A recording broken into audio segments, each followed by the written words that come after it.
When the Leviathan comes alive, the greatest empires in the galaxy tremble. Humanity's final warship, forged in defiance, rewrites the rules of cosmic warfare. Because terror and genius can embody both unstoppable forces of nature in one magnificent ship. In the grand tapestry of the cosmos, where alien empires held unyielding dominion and the lexicon of power was inscribed in the endless cycle of conquest, no being dared to defy the celestial hierarchies. The universe was a chessboard, and the powerful fleets were their players, warships that embodied ancient engineering and cold ambition.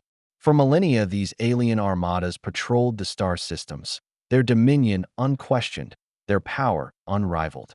Civilization after civilization knelt in awe, and it was said there was not a single vessel that could ever shift the balance of power. Not, that is, until humanity, once believed to be a vestige of yore, began to stir in the shadows. In clandestine shipyards concealed in the hearts of asteroid belts and on savage, uninhabited moons, the best and the brightest of Earth, engineers and tacticians, vision scholars, devoted their passion, their creativity, submitted to a project that simply flew in the face of all the galaxy had learned to expect. Taking the appearance of an upright spire, they called it the Leviathan, a vessel of war, a tool hunt and destroy, a testament of human will. The Leviathan was not just a battleship, it was a statement of having. Its hull, tempered from a composite of rare, self-healing alloys and ancient materials salvaged from the necro-boneyard of unremembered human antiquities, gleamed with a dark, almost eldritch sheen. It was an emblem of human creativity and resilience. High-energy fields rippled across its surface, able to absorb and redirect incoming fire from the enemy. Instead, quantum weaponry, the raw power of sun-smashing subatomic particles, was now at its core systems. Tech as ancient as it was revolutionary, as if it now violated the laws of physics. Humanity had been taken for granted, a creature who belonged only on the edges of cosmic time, a mere interlude between two empires that contemplated eternity. The Leviathan was constructed in reaction to that disdain, a last, desperate bid to regain a position among the stars.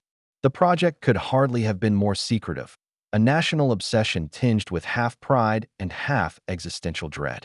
If the ship failed, that would put an end to any hope of resurgence. But if it succeeded, that would not only guarantee humanity's survival, but also change the very nature of cosmic warfare for good. In the center of a vast orbital network surrounding Earth, where the lines of past and future no longer held meaning, teams of engineers worked tirelessly. They combined old-line craftsmanship with high-tech science, overcoming obstacles that might have sidelined lesser efforts. The ship had weight. Every screw, every iron nerve, every quantum twinkler was dialed in. The ironclad dreadnought seething in the cloud-burdened atmosphere, as indestructible as it was invincible. The Leviathan was a work of human genius, its brutal, angular lines somehow marrying the lines of utilitarian heavy machinery with the sleek lines of futuristic manufacture. When viewed against the black canvas of space, its silhouette conjured the ancient leviathans of myth, colossal, unstoppable creatures swimming unknown depths of uncharted waters. But the ship's birth wasn't just an engineering marvel. It was infused with the hope and desperation of a species hanging by a thread. Humanity had endured centuries of neglect and oppression from alien empires that deemed them less than. Their planets that once flourished with life were devastated by wars, and their cultures, once rich and diverse, became footnotes in the annals of history. In the darkness of doubt, the Leviathan shone a light of possibility, an assertion that they could no longer be ignored or underestimated. The Leviathan's initial foray into the field gave the galaxy a scene like none had ever seen before. Alien admirals, assured of their invincible strength, laughed off rumors of a lone human battleship. They shrugged it off as a hype train destined to crash and burn, a relic of desperate ambition. But when the Leviathan cannonballed into the melee, energy fields winking on all at once with a dazzling, thunderous lightstorm and quantum cannons loosing torrents of brain-exploding force, every doubter had to take a second look. From the command decks of far-flung motherships to the war rooms of interstellar warlords, shock and awe rippled in equal measure. Aliens on board Terry-fed commanding ships watched as their formations disintegrated beneath the dogged efforts of a ship they had assumed to be functionally impotent in a naval or orbital fight. Sailing into battle, a lone, craftily built ship challenged the centuries-old yarn of omnipotent architecture. The Leviathan loomed, as if a mountain had crawled far closer to the tainted stars than the remnant contraptions of shells and rust that crawled to meet them as a mating pair of cockroaches fight for territory. The crewmates, each one picked from the elite of a fractured, bleeding humanity, stood as one, their will as unassailable as the vessel they crewed. They recognized that there would be no failure. The threat to their very species was at stake in this daring expedition. The stakes were monumental. If the Leviathan could break through the illusion of invincibility that had been the defining characteristic of the alien empires for eons, humanity would be ready to step into the light and take its place in the cosmos. But should the ship fall, it would be the final horizon of any hope for a human renaissance, a cruel marker on the gaunt road of a species that swung stubbornly against its fated path. And so it was as the Leviathan revved its engines and readied itself to launch into the void, that the galaxy collectively held its breath. This was not just an exhibition of cutting-edge technology or strategic sophistication. It was a culmination of centuries of human conflict, a high-stakes bet to upend the status quo. The universe, with its ancient empires and irrevocable rules, was about to experience a burning reformation of the human spirit. In that instant, when the black void of space called and the engines of fate activated, humanity was prepared to stamp its authority, an authority that would forever change the universal power dynamic. As the Leviathan barreled into the ravaged void of space, there arose a wrath that echoed the expanse of the stars. Escarpments to centuries of unquestioned conquest, fleets of bone-white alien warships moved through the enemy's assigned kill zone in slow, predatory formations as it entered. Such armadas had never seen a foe, one human warship, packing such technology as they did, technology that appeared to be breaking the laws of physics. But they had faith in their own fundamental superiority, convinced that superior numbers, along with ancient battlefield doctrines, would calmly squash what they dismissed as the desperate experiment of a single country. Admiral Zyler of the Zinthari Dominion commands his fleet with an iron fist, his voice resonating with authority through the crystalline corridors of his flagship's command hub. Focus all firepower on the intruder. No ship shall disturb the order of the Dominion. Yet as sensor data began to reveal a preferred sequence of trackable, abnormal maneuvers from the Leviathan, his confidence began to waver. Energy fields shimmered on the warship in defiance of expected trajectories, and quantum cannons spat bursts of energy to make the void shiver unpredictably. Under this chaotic ballet of light and sound, the Leviathan was turning what seemed a dire disadvantage, a single moving target against a vastly superior enemy, into an opportunity to brute force the falderal rigidity of the alien formation and exploit every weakness. Inside the Leviathan's command deck, Captain Marisol Vega and her combat-hardened crew remained laser-focused calm. They were all painfully aware that their lives, and indeed, humanity's survival, rested on the success of the very maneuvers they had painstakingly planned from the moment they received the situation report at the time of day, when most were still asleep. White arrow next to the dot. Initiate evasive vector protocol Delta, Captain Vega commanded, her voice steady even though adrenaline rushed through her veins. In less than a second, the ship's cross-system artificial intelligence, Helix, reconfigured borders, adjusting the ship's weapons power to generate a more robust stealth matrix while preparing its quantum weaponry for the next assault phase. The alien warship's immense size and firepower proved no match for the guerrilla-style tactics employed by the Leviathan. Rather than a head-on engagement into titanic high-intensity clash of brute forces, the human warship ran in and out of enemy lines like a shadow, coming where least expected and disappearing before a concerted response could be organized. Laser cannons and plasma torpedoes roared through space, each volley countered with a countermeasure so fast and so novel that the alien sensors found themselves hard-pressed to track the battleship's true position. The Leviathan inched forth, its tactical moves a knife that slipped between the ribs of the Schneider formations, thrusting them into chaos at every calculated feint and false step. In a bold move, the Leviathan hurtled sharply forward toward a dense cluster of space debris, a long-forgotten asteroid field. Alien warships bent on a kill chased what they presumed was the center of the battle. However, they became ensnared in a deadly maze of levitating stone and magnetic phenomena. Amidst this bedlam, the Leviathan's quantum cannons released a coordination of explosive mines that demolished close-hanging ships into splinters. It was double-edged. It physically broke part of the enemy formation and more subtle, the Jills have sent the shockwave of uncertainty to the alien command. Rumors of losses and erratic maneuvers started returning to Admiral Zyler, whose confident posture had begun cracking under the undeniable penchant of the Leviathan's methodology. As the skirmish continued to unfold, the Leviathan remained diligent, pressing its advantage. Nimble in the dark, its crew leveraged every environmental variable, the ionized gases of nearby nebulas, the gravity well of a dormant planet, the echoing silence of interstellar voids, to hide their movements and strengthen their attacks. Each maneuver came with a combination of rough-hewn tenacity and scientific exactitude. The ship's energy fields drank in incoming blasts and reflected them as tertiary counterattacks, converting the enemy's fire into bonus munitions. This was the perfect pairing of offensive invention with defensive toughness, the very definition of human ingenuity. Over the course of this protracted battle, the alien irresistible armadas began displaying signs of infighting. Learned tactics that dated back centuries no longer worked, and commanders were compelled to adapt as they faced the near-constant pressure of a single, unconventional ship. Orders splintered, coordinated strikes turned into ad hoc skirmishes. Now, every time the once impenetrable alien warships unleashed a volley, their confidence was met with a counterwaltz from the Leviathan.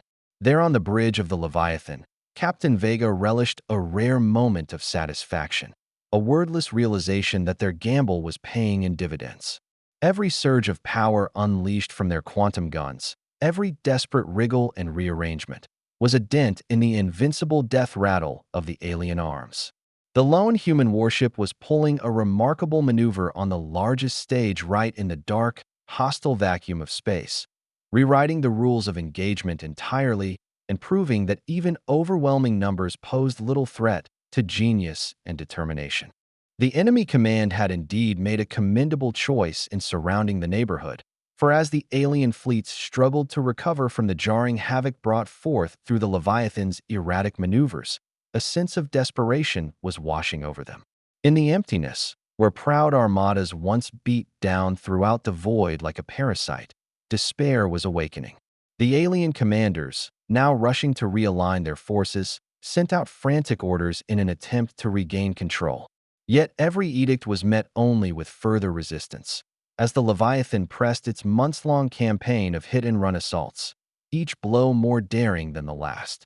Perched at the fringes of a decimated formation, the Leviathan roared as it reported the enemy's lagging coordination. Captain Marisol Vega, steel and will in taut skin, knew that the Empire's greatest strength, their numerical superiority and rote tactics, had just become their Achilles' heel. "Steady, steady," she barked in a voice that conveyed calm authority. "And ready for our next maneuver. We've only just started to reveal their weaknesses." Her voice echoed across the battle deck as adrenaline flooded a crew of tenacity and conviction to beat the odds. The other warships of the alien armada that had once fought like a well-oiled, coordinated machine now fought like independent ships fending off their personal, encroaching madness. Their high-tech sensors, set to detect more typical trajectories, failed to predict the almost random arcs of the Leviathan. The human warship scythed through the void, the disintegrated enemy vessels it left in its wake a testament to the ship's unwavering accuracy. Each explosion and burst of energy was a reminder, one that the Empire's old doctrines proved woefully unprepared to counter, that a force which had upended decades of conventional warfare was in town. One especially bold stay took place with the Leviathan curling and twisting around a dying star in a series of quick, spiral loops. The star's intense gravitational pull and chaotic plasma eruptions provided a natural cover, which the human warship used to launch an unexpected barrage. Ion cannons fired in synchronized volleys, their projectiles carving the void to explode against nearby enemy frigates attempting to regroup. The ensuing effect ripped through the enemy formation, dispersing ships like dry leaves in a hurricane. The alien pilots, surprised by sudden environmental hazards, were forced into evasive maneuvers, their carefully orchestrated battle lines falling into disarray. On the bridge of one of the flagship vessels, however, unseen by their foes, an alien admiral was having their faith questioned. His eyes, once filled with solemn resolve, now flickered unsteadily across chaotic sensor readouts as subordinates attempted frantically to relay up to the second intelligence. Orders once issued in the calm of strategic doctrine became a flurry of panicked revisions. By contrast, the crew of the Leviathan remained calm to the point of poetry. Every tactical maneuver was a product of hours of training, unbending faith in their ship's technology, and an unfaltering belief in humanity's capacity for reinvention. Things only escalated in the war, however, and the Leviathan's most advanced countermeasure yet was revealed: the spectral cloaking array. Engaged with a sequence of exact commands, the warship's hull shimmered and faded, coming near to invisibility alongside the star-dappled background. The Leviathan spent several critical minutes moving undetected through the enemy's formation. And in that brief interval, it compiled crucial intelligence on the Empire's patterns of regrouping and planned its most destructive strike. Scanners sensitive enough to sense even the faintest aberration were baffled by the vessel's modified signature. The Empire's response, which was slow because of its inability to identify the source of the threat, turned out to be a deadly miscalculation. In a stroke of tactical genius, Captain Vega called for a silent muster of all intact defensive units. At that moment, an entire volley of quantum disruptors and focused energy beams blasted forth from the Leviathan. The assault was at once surgical and overwhelming, a calculated strike at the nerve center of the enemy's communications array. As the systems of the targeted warship flickered and died, chain reactions of failure cascaded outward throughout the alien fleet. Communication links broke, and coordinated command broke down into a series of isolated, desperate maneuvers. Torn by confusion and disintegration, the once mighty Empire turned on itself. The effects of this counteroffensive were immediate and profound. Alien formations, which were already disordered from previous casualties, started to withdraw in loose clumps. The fearsome Imperial banners previously held high roamed sheepishly in the wind, losing the purpose they once boasted in their strength that was swiftly being undone by the barefaced genius of one warship. Amidst this crumbling, the noise of war morphed into a symphony of rebellious endurance, a rhythm punctuated by explosions of vigor, whoops of resolve, and the quiet vow of retribution from a band of warriors who would not yield. Panic mingled with despair in the enemy ranks. Where once the commanders had depended upon the immutable laws of cosmic warfare, they were now outmatched by the utter unpredictability of the Leviathan's tactics. With every lost vessel, every blasted formation, the message had been unequivocal. The rules of engagement were being reinvented before their eyes. It was the Empire's hubris, built upon centuries of unopposed supremacy, that had made them susceptible to an enemy that was not stronger in numbers or might, but unrivaled in creativity and determination. As the fight continued, the Leviathan continued to move through the chaotic theater of war with a near unnatural grace. It hit hard, then disappeared out into the dark corners of space. Gods, I hope its first adventure was a trail of fried enemy ships and a legacy of hope that rippled across the galaxy. And therefore, the alien fleets began to ponder the soundness of their former of all-encompassing strategies, now brought to ruin. Fear and doubt had settled in for the long haul, and with each passing moment, the Empire's ironclad grasp on power grew flimsier. As the ceaseless clashes unfolded, the course of battle decidedly shifted in a startlingly fast fashion. Now hailed as an omen of humanity itself, the Leviathan geared up for its most audacious move. A final, overwhelming blow meant to break apart the enemy's centralized command and shatter the few parts of their cohesive assault that remained. Captain Marisol Vega, unwavering on the command deck, understood that this was the moment where all sacrifices, all risks, led to a singular point of destiny. With the enemy's fleets thrown into disarray, the Leviathan's advanced AI, Helix, collected and processed a flood of real-time information from the surging chaos of the battlefield. Patterns started to emerge from the mayhem, showing the weak points in the Empire's communication network and command centers. Target Vector Alpha 7 is now exposed, Helix said in its placid tenor. Suggest immediate concentration on defeating the central command vessel. Captain Vega's eyes lit up with conviction as she made her directive. Put all offensive systems on full-power assault. We will hit at their command structure's heart and demonstrate to the whole cosmos that no empire is without vulnerabilities. With an orchestrated display of precision, the Leviathan altered its course. Its energy fields flared, and the ship's quantum cannons hummed with power, like the beating heart of a resurgent humanity. The ship surged into the enemy's nexus, a chaotic mass where a handful of flagships, each desperate to restore order, had congregated. The Leviathan moved quickly and methodically, killing its cloaking array just in time to appear as a burning silhouette that instilled fear in the hearts of the Imperials. The opening shot fired, an avalanche of focused energy projectiles and quantum disturbers that shredded the protective shields of the targeted command ship. Explosions rocked its hull, rippling through the enemy formation. Diadem Bastion, the flagship of humanity, writhed under the relentless barrage, and for a breath, the infinite cosmos waited. The resulting chaos rippled outward, with no central command to follow. The remaining fleets turned on each other, losing their coordinated purpose. Disparate orders had poured into the void, and the once mighty alien armada staggered, their battle lines fracturing as confusion overtook them. Captain Vega's strategic brilliance took center stage as she maneuvered the Leviathan into the fresh hull.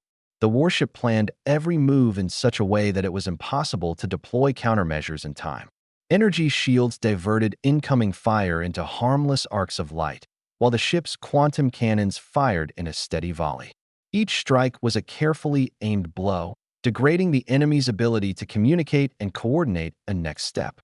Amid the explosive assault, Helix's data streams confirmed a catastrophic failure of the command vessel's core systems.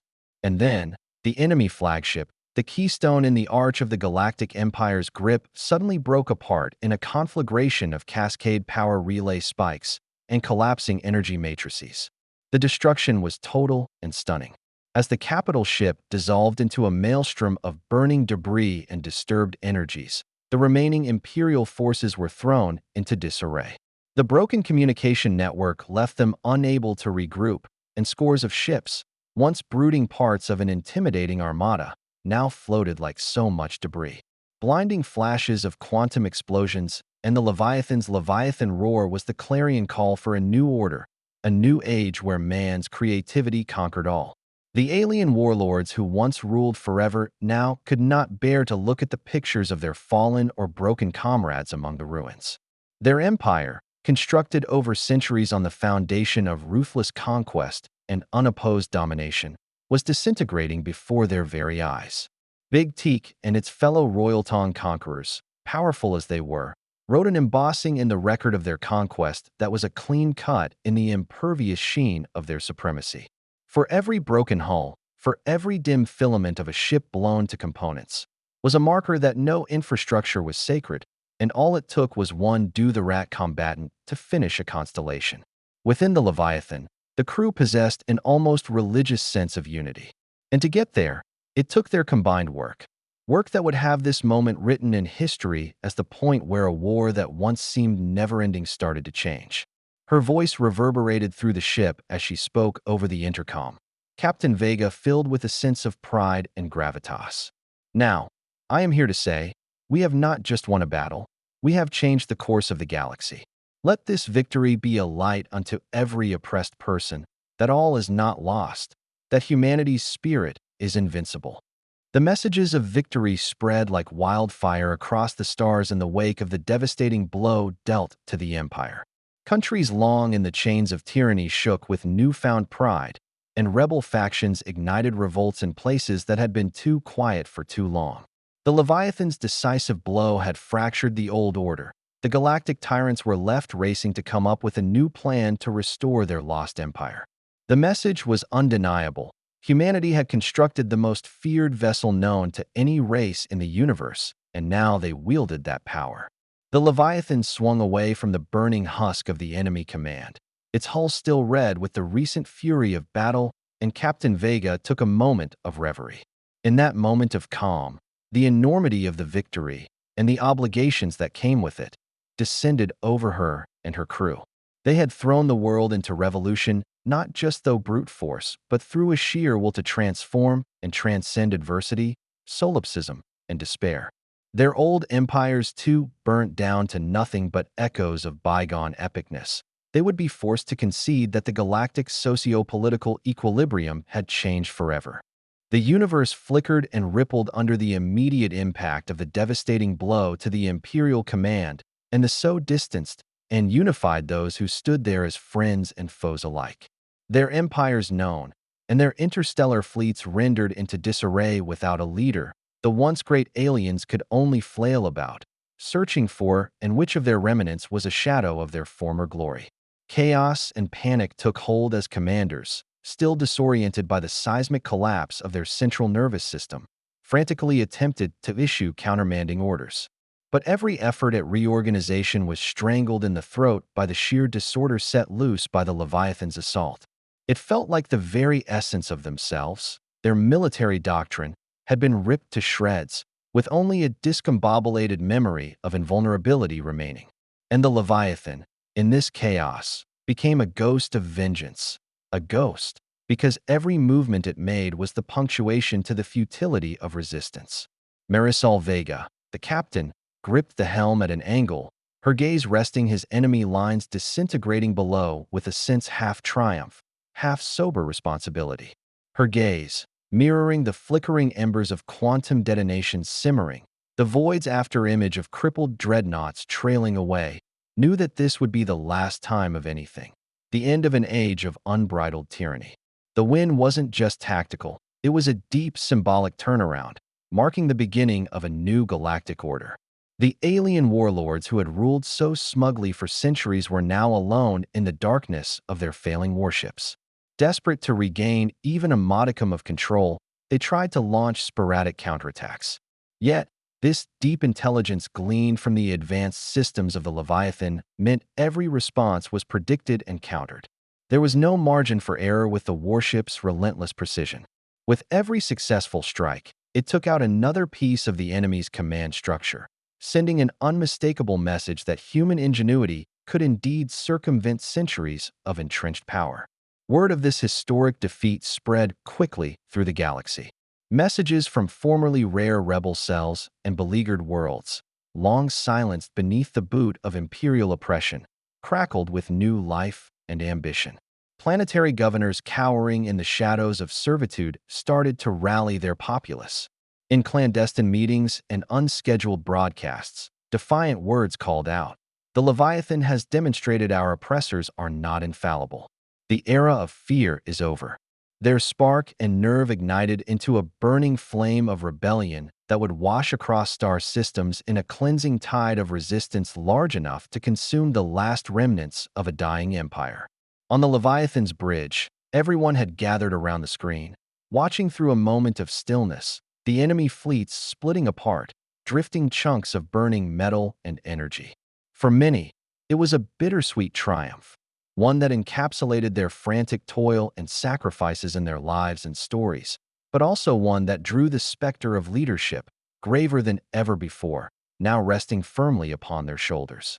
Captain Vega spoke to her crew in a steady voice that conveyed both pride and humility. "Today, we have done more than deliver a decisive strike against tyranny. We have ignited a galaxy's imagination for a future free of oppression. May this victory guide us as we begin to rebuild a universe where justice and freedom are the property of all."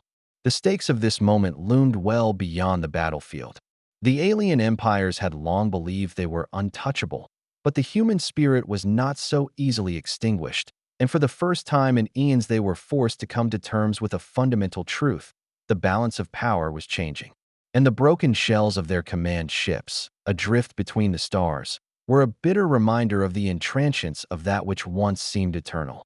Throughout the cosmos, in every rebel outpost, every forgotten corner, they whispered the name of the Leviathan, as it became a name for defiance, a battle cry against the tyranny of imperial oppression. Through the pennants and battle flags of the crushed opponent's warships, dissentment and disillusionment took over what was always a confidently unquestionable pride. And many within the imperial hierarchy started to question not just their plans, but also the basis of the oppressive regime they had served for all these decades. Subtly, amidst whispering conversations that spoke of a possible restructuring of power, a new world where creativity, genealogy, and cooperative ventures sought to supplant the old dogmas of conquest and dominance. But, for now, the legacy of the ancient empires was indelibly stained by the crushing power of human determination. Even as the broken fleets withdrew into the unknown reaches of space, the aftershocks of the day's events continued to reverberate. Battered and bruised from countless battles, the Leviathan stared into the future. The sensors had detected a surging number of encrypted transmissions, call for aid, request for alliance, distant murmur of newborn uprisings. And humanity, previously viewed as a mere footnote in the annals of cosmic history, had emerged as an architect of a radical new era. In that bright afterglow, Captain Vega and her crew knew the war wasn't over. Destroying the Imperial command was just the first blow in a long and bloodied struggle for universal liberation. But as they plotted a course toward rendezvous with Allied forces emerging from the shadow of tyranny, there was a sense of destiny hanging in the air. Not only had the Leviathan written a new rulebook on war, in doing so, it had inscribed a new chapter in the tale of a galaxy awakened to the strength of hope, of endurance, of humanity's dreaded relentless will. In the silence that followed the cataclysmic collapse of the Imperial command, the galaxy was undergoing a deep transformation. Almost without sound, ripe sound of battle, like the fading of a scary dream, making way for a new canvas.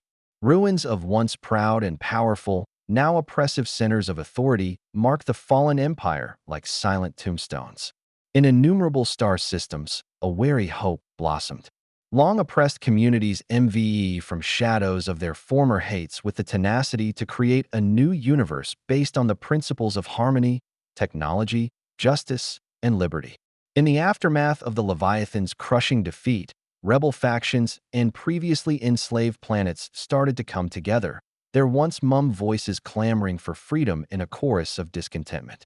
Across the vibrant interstellar networks, among the scorched ground of free worlds, and even within the silent gantries of isolated stations, the word was out. No longer would they live under fear in an age of domination.